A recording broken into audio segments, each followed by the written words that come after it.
let's move forward to Lupe Fiasco, who, man, I feel like Lupe Fiasco is one of the most consistent and reliable artists in hip hop right now. Probably not one of the most played or highest grossing artists, but just like every couple of years puts out an album that is just really, really solid. And you're like, oh, I love some of the ideas in here. I kind of love what he's going for in here. Yeah. And I think that that continues with this most recent release, which just Drill came out this music past in weekend, Drill Zion. Music in Zion. Um, we talked about Drogus Wave, but man, that album kind of, I don't know.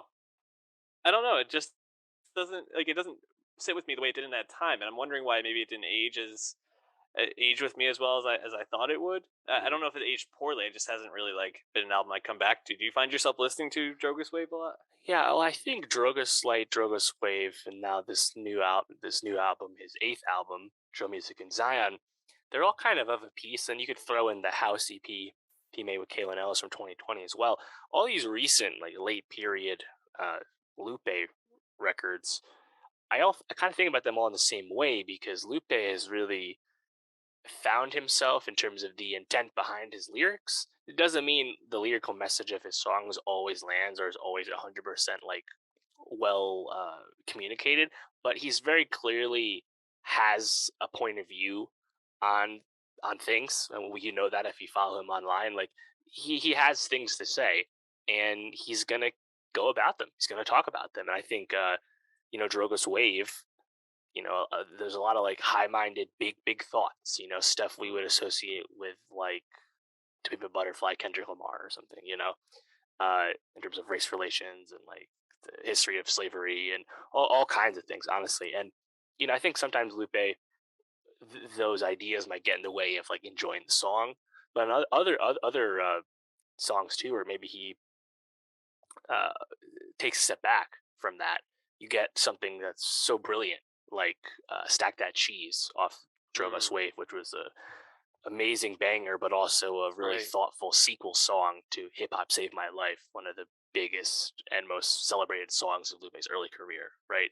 And now we find him with this eighth record, Drum Music in Zion, age 40, and I think this is an album that's not quite as like overtly ambitious as the two Drogas albums, but still Mhm. has enough like under the hood in terms of like thoughtfulness that I think I appreciate it even more than those albums because it's kind of, I think it's a really nice like mixture of the two where it's like there's still some like deep lyrics and observations on this, but these songs also just like sound great and like I want to just Yeah. listen to these songs, and that's a great mix to have for an old head rapper.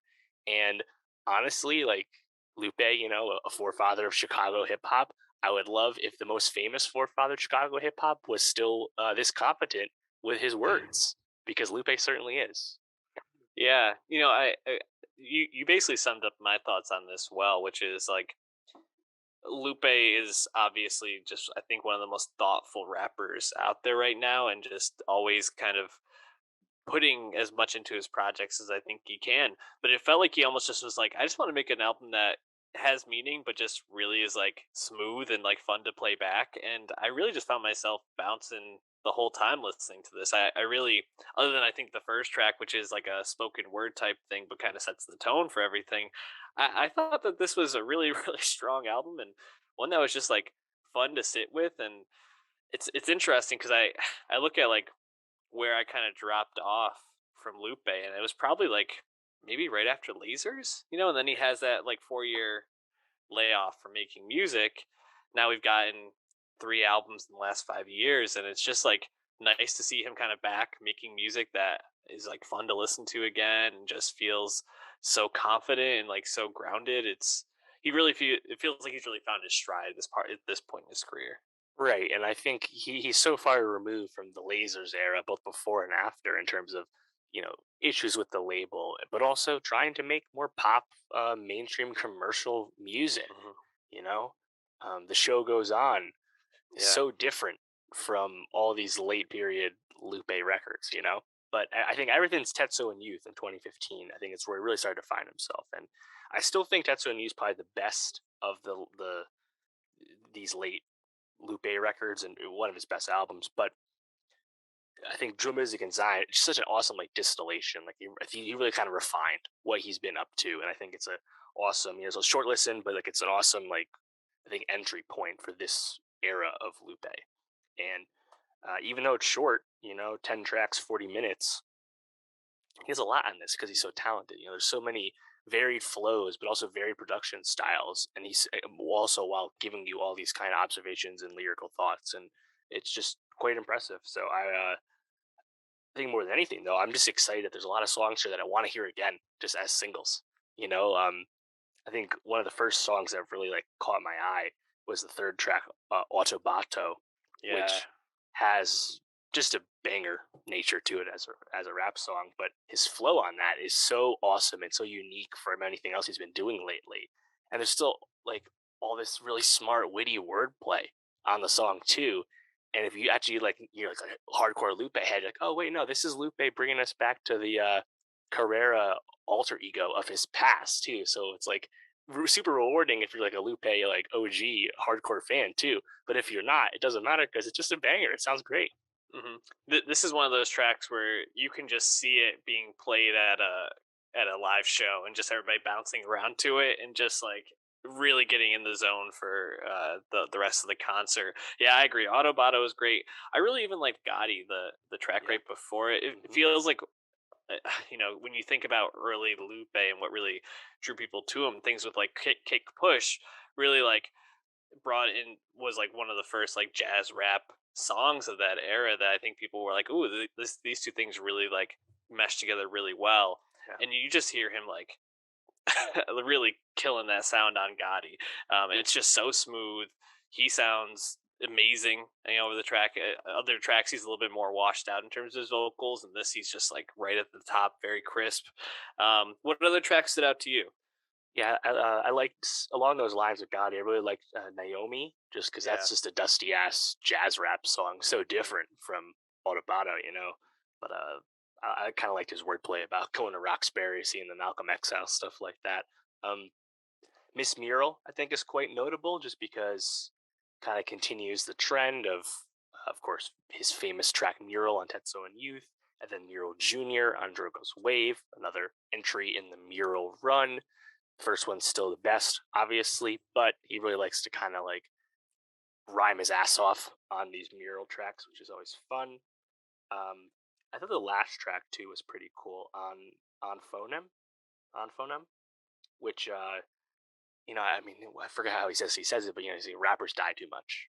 He really has his observations about the state of hip hop on this, and I think really kind of closes the book on this record, which is called "Drill Music in Zion," a pretty pointed title for an album that's clearly not drill music, but Yeah. of course, Lupe Fiasco from Chicago, the genesis of drill music.